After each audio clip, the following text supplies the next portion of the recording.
إن الله وملائكته يصلون على النبي يا أيها الذين آمنوا صلوا عليه وسلموا تسليما.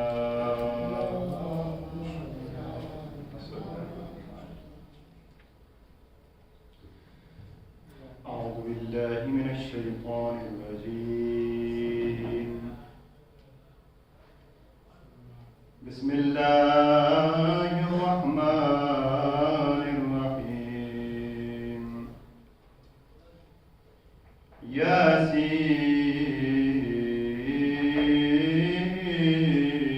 ياسين والقرآن الحكيم إنك لمن المرسلين على صراط مستقيم تنزيل العزيز الرحيم لتنذر قوما ما أنذر آباؤهم فهم غافلون لقد حق القول على أكثرهم فهم لا يؤمنون إنا جعلنا في أعناقهم أغلالا فهي إلى الأذقان فهم مقمحون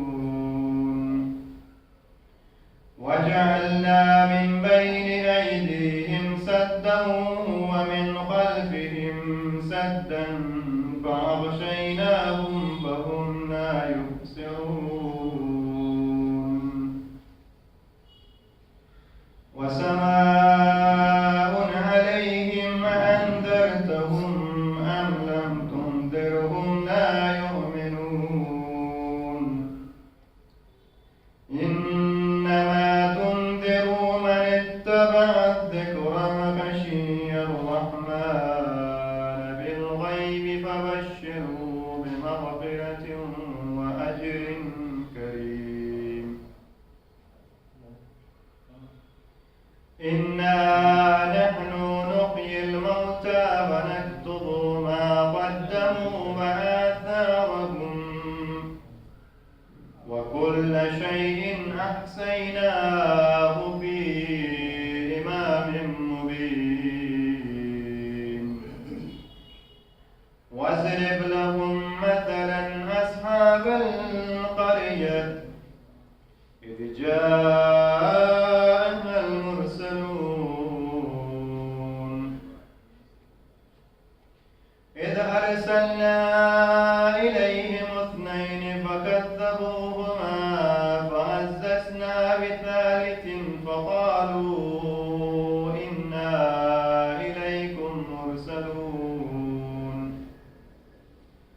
قالوا ما أنتم إلا بشر مثلنا وما أنزل الرحمن من شيء إن أنتم إلا تكذبون قالوا ربنا يعلم إنا إليكم لمرسلون وما علينا إلا البلاغ المبين قالوا إنا تطيرنا بكم لئن لم تنتهوا لنرجمنكم ولا يمسنكم منا عذاب أليم قالوا طائركم معكم أئن ذكرتم بل أنتم قوم مسرفون وجاء من أقصى المدينة رجل يسعى قال يا قوم اتبعوا المرسلين اتبعوا من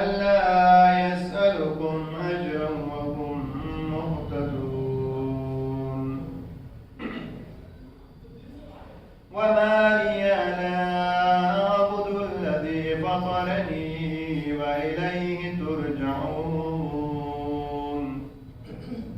أأتخذ من دونه آلهة إن يردني الرحمن بضر لا تغني عني شفاعتهم شيئا ولا ينقذون إني إذا لفي ضلال مبين إني آمنت بربكم فاسمعون قيل ادخل الجنة قال يا ليت قومي يعلمون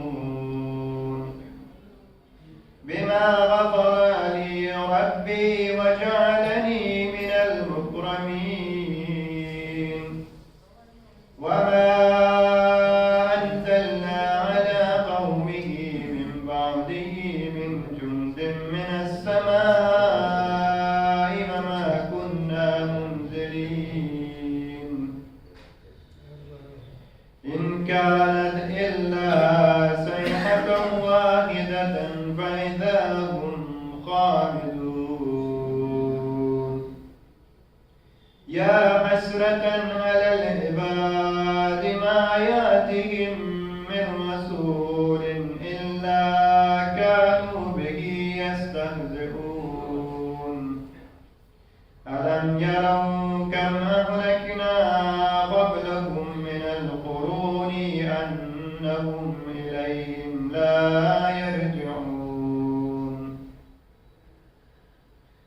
وإن كل لما جميع لدينا محضرون وآية لهم الأرض الميتة أحييناها وأخرجنا منها حبا فمنه يأكلون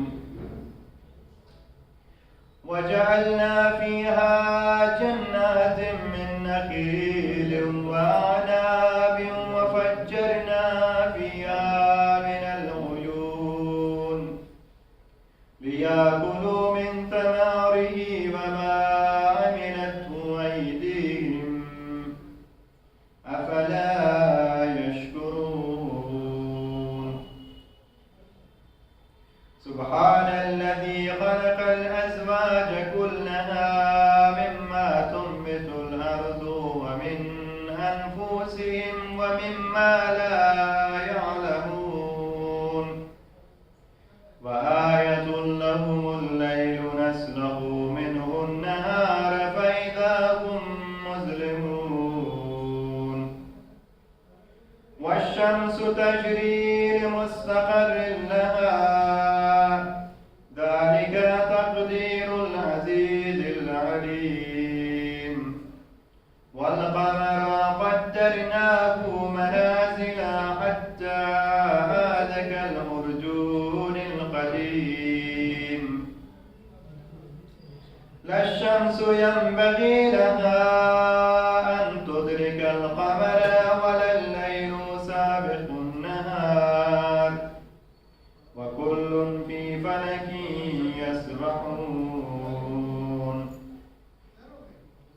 وآية لهم أنا حملنا ذريتهم في الفلك المشحون وخلقنا لهم من مثله ما يركبون وإن نشاء نغرقهم فلا صريخ لهم ولا هم ينقذون إلا رحمة منا ومتاعا إلى حين وإذا قيل لهم اتقوا ما بين أيديكم وما خلفكم لعلكم ترحمون وما تأتيهم من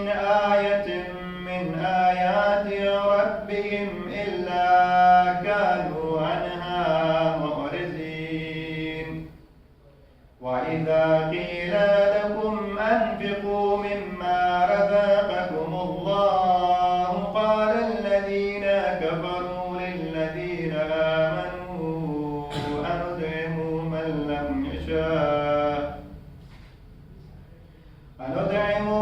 لم يشاء الله أطعمه إن أنتم إلا في ضلال مبين ويقولون متى هذا الوعد إن كنتم صادقين ما ينظرون إلا صيحة واحدة تأخذهم وهم يخصمون فلا يستطيعون توصية ولا إلى أهلهم يرجعون ونفخ في الصور فإذا هم من الأجداث إلى ربهم ينسلون قالوا يا ويلنا من بعثنا من مرقدنا هذا ما وعد الرحمن وصدق المرسلون إن كانت إلا صيحة واحدة فإذا هم جميع لدينا محضرون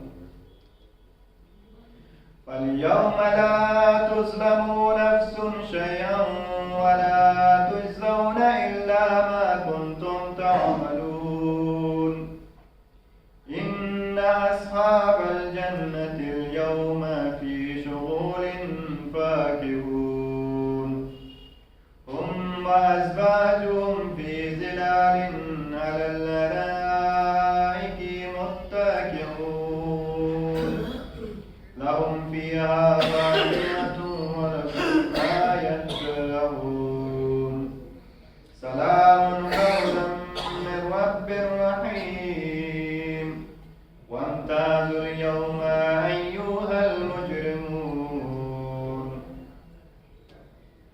ألم أعهد إليكم يا بني آدم ألا تعبدوا الشيطان إنه لكم عدو مبين وأن اعبدوني هذا صراط مستقيم ولقد أزل منكم جبلا كثيرا أفلم تكونوا تعقلون هذه جهنم التي كنتم توعدون اصلوها اليوم بما كنتم تكفرون اليوم نختم على أفواههم وتكلمنا أيديهم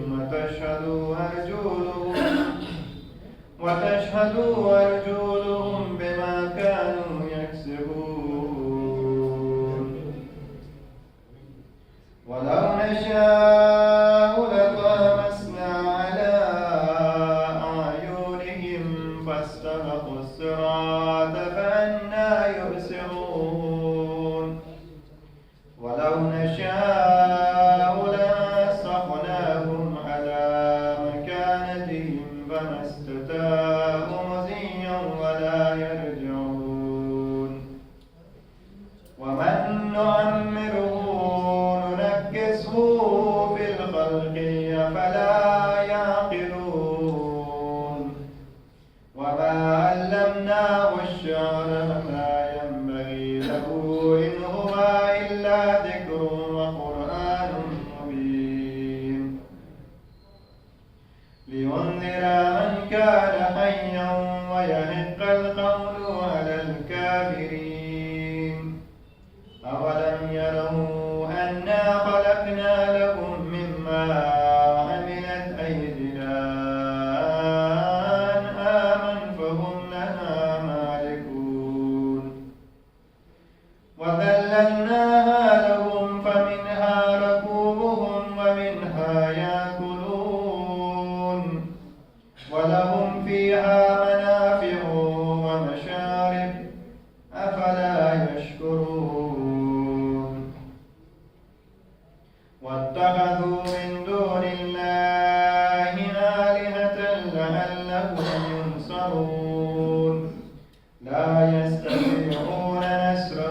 فهم لهم جند محضرون فلا يحزنك قولهم إنا نعلم ما يسرون وما يعلنون أولم ير الإنسان أنا خلقناه من نطفة فإذا هو خصيم مبين وضرب لنا مثلا ونسي خلقه قال من يحيي العظام وهي رميم قل يحييها الذي أنشأها أول مرة وهو بكل خلق عليم الذي جعل لكم من شجر الأخضر نارا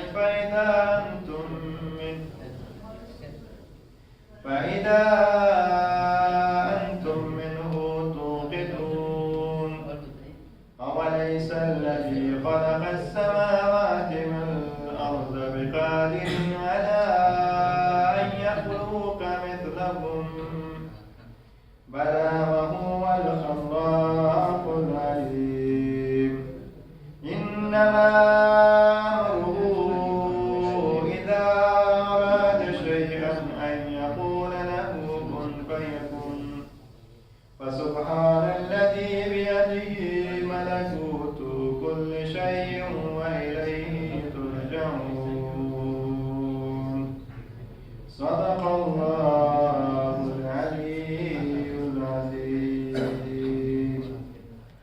سبحان ربك رب العزة عما يصفون وسلام على المرسلين والحمد لله رب العالمين اللهم صل على محمد وآل محمد وعجل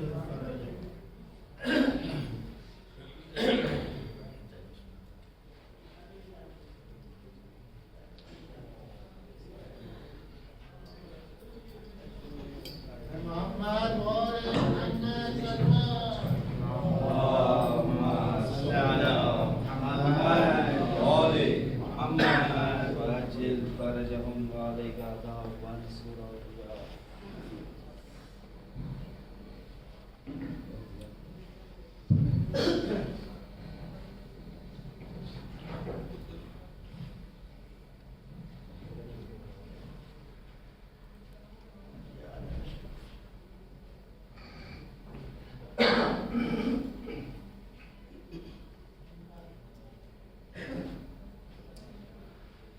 رحم الله من قرأ الفاتحة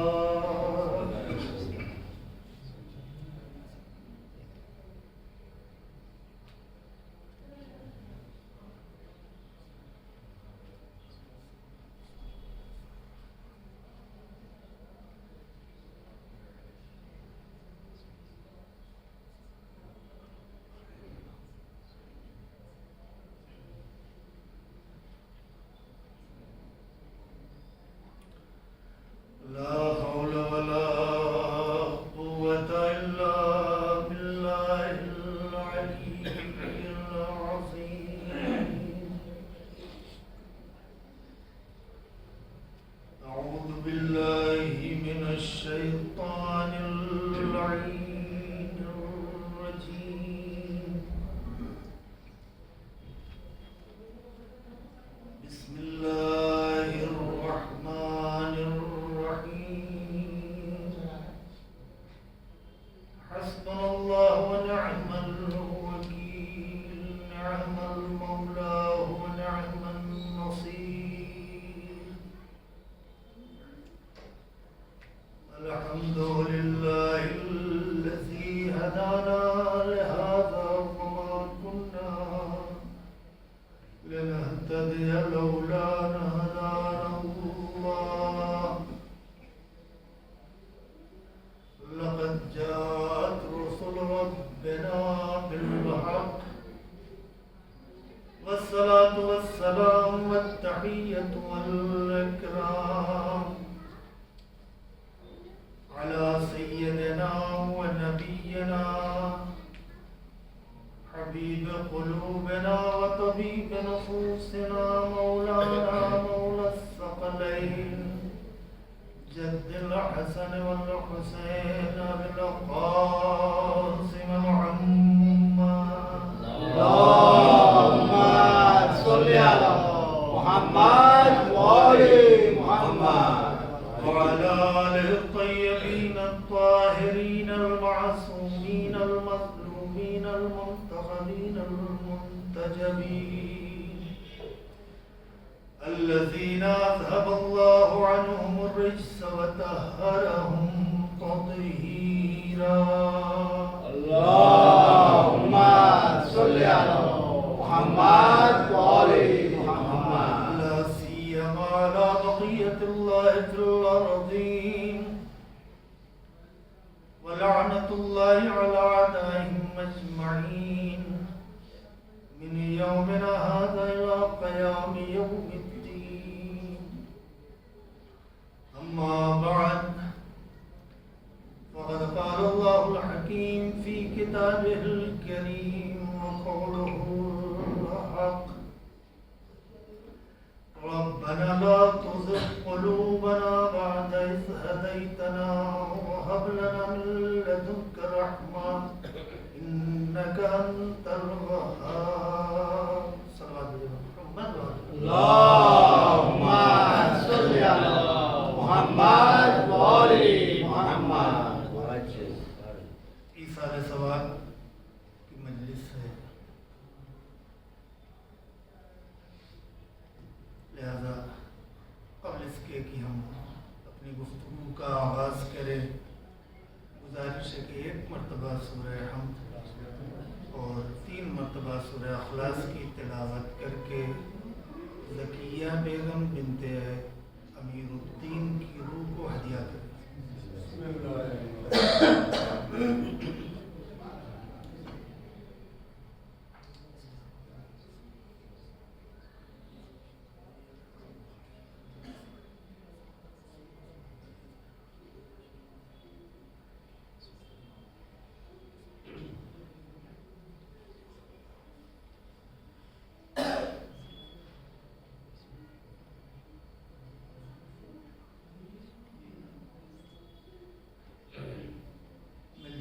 صلوات بھیجے پر محمد وآل محمد اللهم صل على محمد وآل محمد وعجل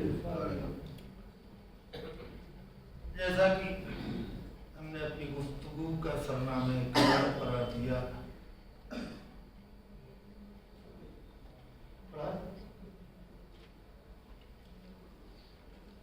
کون صلوات بھیجے پر محمد وآل محمد اللهم صل على محمد وآل محمد وعجل قرآن مجید کی ایک آیہ کریمہ کا انتخاب کیا ہے ہم نے اپنی گفتگو کے لیے، جو ایک دعائیہ کلمہ ہے۔ ارشاد ہوتا ہے ربنا لا تزغ قلوبنا بعد إذ هديتنا، اے میرے پروردگار ہدایت دینے کے بعد میرے دل کو گمراہ نہ کرنا۔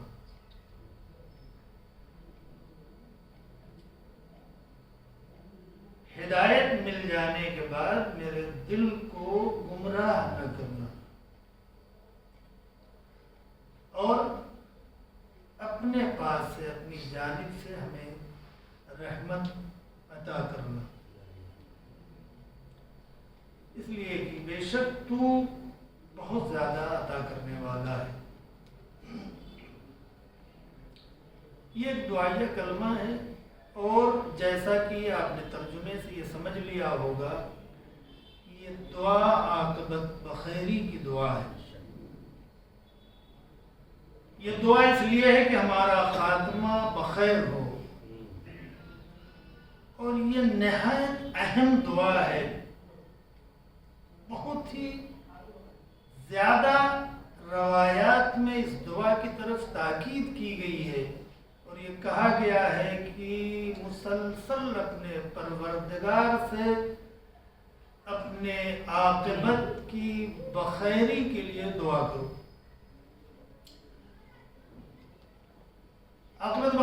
ہے؟ یعنی جب ہم اس دنیا سے جائیں تو ایمان کے اوپر جائیں. یہ بہت اہم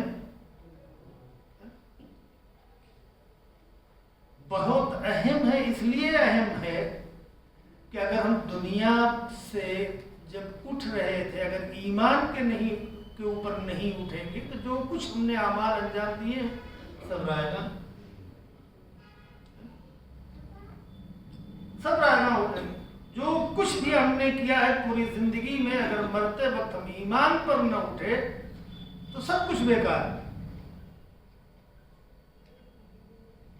لہذا ضروری ہے کہ ہماری عاقبت بخیر ہو اور عاقبت بخیر ہونے کے لیے ضروری ہے کہ ہم دعا کریں.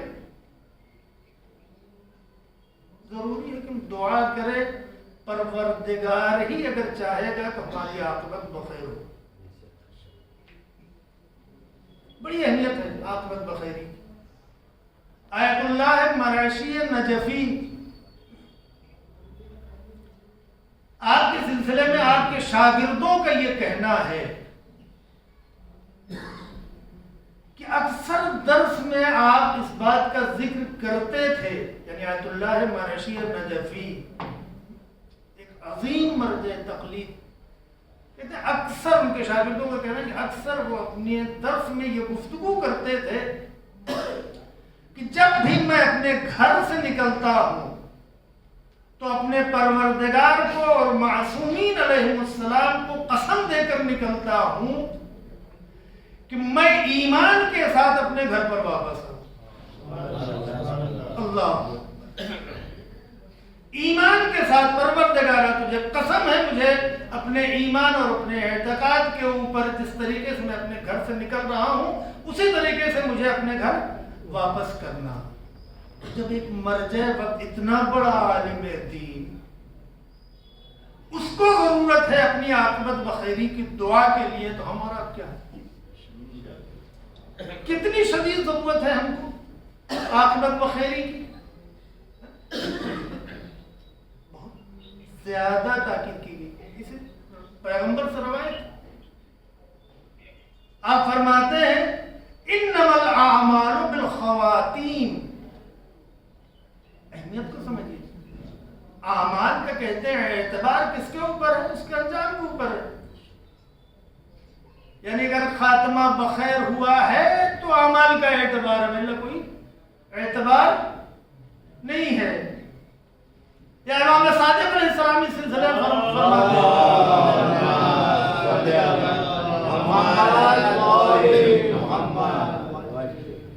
امام صادق علیہ السلام فرماتے ہیں کہتے ہیں کہ جو بھی اس دنیا سے اٹھتا ہے اگر عقل رکھتا ہے عقل مند ہے تو اس کا انجام جنت ہوگا. من کانا عاقلا جو بھی انسان عقل رکھتا ہے عقل مند ہے تو ختمہ بالجنہ اس کا انجام جنت ہے. کیا مطلب؟ یعنی وہ عاقبت بخیر اٹھے گا. تو کتنی اہمیت ہے اس کی. جناب لقمان جیسے اپنے بیٹے کو وصیت کرتے ہوئے فرماتے کہتے بیٹا اس دنیا میں دو چیزوں کو ہرگز یاد نہ کرنا اور دو چیزوں کو ہرگز فراموش نہ کرنا. اگر عاقبت بخیری چاہتے ہو تو دو چیزوں کو یاد رکھنا اور دو چیزوں کو ہرگز یاد نہ کرنا بھول جانا. وہ دو چیزیں کہ جن کو تمہیں یاد رکھنا ہے وہ کیا ہے؟ کہ ایک تو خدا ہے اور ایک موت. کہ اگر خدا اور موت کو یاد رکھو گے تو یہ جان لو کہ تم کبھی گمراہ نہیں ہوگے اور تمہارا خاتمہ بخیر ہوگا. ظاہر سی بات ہے جو خدا کو یاد رکھے گا کہ ہرگز فراموش نہ کرنا. جو موت کو یاد رکھے گا وہ گناہوں کی طرف کب جائے گا. اور وہ دو چیزیں جن کو تمہیں ہرگز یاد نہیں کرنا ہے اگر اپنا خاتمہ بخیر ہونا چاہتے ہو، وہ کیا ہے؟ کہ ایک تو لوگوں کی برائیاں ہیں اور دوسرے تمہاری اپنی اچھائیاں ہیں جنہیں تمہیں یاد نہیں کرنا ہے۔ کیوں؟ اس لیے کہ اگر تم نے لوگوں کی برائیوں کو یاد رکھا تو تمہارے دلوں میں ان کی نسبت کینہ آ جائے، بغض آئے گا، حسد آئے گا، اور جس کے بھی دلوں میں کینہ، بغض اور حسد جیسی بیماری ہو وہ کبھی کامیاب نہیں ہو سکتا ہے۔ صلوات بھیجیں محمد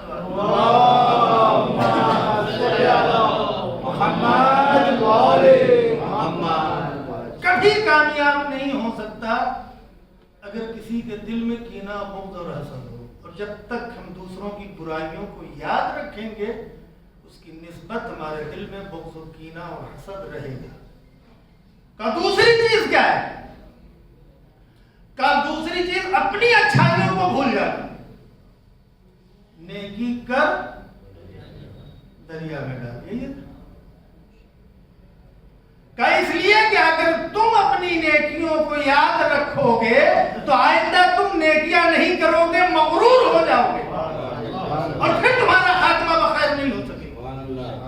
صلوات بھیجو پر محمد وآل محمد۔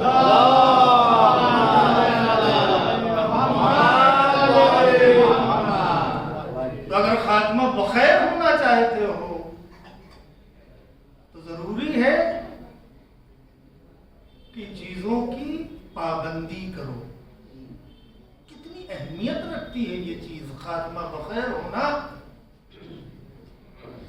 اور عاقبت بخیری کتنی زیادہ اہمیت کی حامل ہے۔ اور شاید یہی وجہ ہے کہ قرآن کیا کہہ رہا ہے؟ ایک آیت ہے قرآن کی جس کو اکثر اس کا غلط مفہوم ہم لے کر رہتے ہیں اور بڑی خوش فہمی میں رہتے ہیں۔ بڑی مشہور آیت ہے، کبھی پڑھیں گے تو آپ کو سمجھ میں، بڑی مشہور آیت ہے، لیکن اکثر ہم اس کی معنی کو غلط لیتے ہیں، مفہوم اس سے غلط نکالتے ہیں اور اپنے آپ کو خوش کرتے ہیں، اپنے دل کو خوش کر لیتے ہیں۔ وہ کیا ہے؟ کون سی آیت ہے؟ ارشاد ہوتا ہے من جاء بالحسنۃ فلہ عشر امثالها۔ کیا ترجمہ؟ اکثر ہم اس کا کیا مفہوم، کیا معنی لیتے ہیں کہ جس نے بھی ایک نیکی کی اس کو 10 برابر ملے گی، یہ تو کہتے ہیں۔ لہذا اس دھوکے میں کتنے لوگ آگے آئے، وہ پتہ چلا چوری کی، ڈکیتی کی، اور چوری ڈکیتی کرنے کے بعد ایک آدمی کو لوٹا ہے، 10 لوگوں کو، 10 فقیروں کو کھلائیں گے تو ایک کریں گے 10 ثواب، 10 نیکیاں انجام دیں گے اور پھر ہر نیکی کا پروردگار 10 برابر دے گا تو بڑے فائدے میں رہیں گے۔ اگر ایک گناہ سے مائنس بھی کر لیا جائے تب بھی تو کتنا ثواب ہوگا، کیونکہ گناہ کا خدا کیا کرے آگے؟ وَمَنْ جَاءَ بِالسَّيِّئَةِ فَلَا يُجْزَى إِلَّا مِثْلَهَا، اس کو صرف ایک ہی سزا دی جائے گی۔ تو کہا یہاں تو ایک گناہ کریں گے، ٹھیک، لیکن اس کے مقابلے میں ہم 10 نیکیاں کر رہے ہیں، 10 لوگوں کو کھلا پلا رہے ہیں، تو بھائی ہم تو فائدے میں رہے نا۔ کیوں؟ یہ اس آیت سے دھوکہ کھایا ہے، اور پروردگار ایک برائی کی صرف ایک سزا دیتا ہے، تو ایک سزا ملے گی پھر بھی ہم فائدے میں۔ تو اس آیت کا ہم کیا معنی کرتے ہیں؟ ایک نیکی کریں گے اور اس کا ایک صلوات بھیجو محمد والے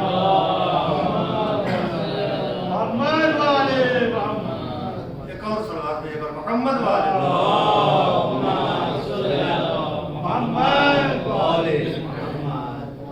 تو کیا کیا اس کے دھوکے میں آگے چوری کیا، 10 لوگوں کو کھلا دیا، کا ایک برائی، ایک گناہ کیا ہے، 10 نیکیاں ہو گئی۔ لیکن ان کو شاید معلوم نہیں تھا کہ حلوائی کی دکان پر بابا کا فاتحہ نہیں پڑھا جاتا۔ صلوات بھیجو محمد والے۔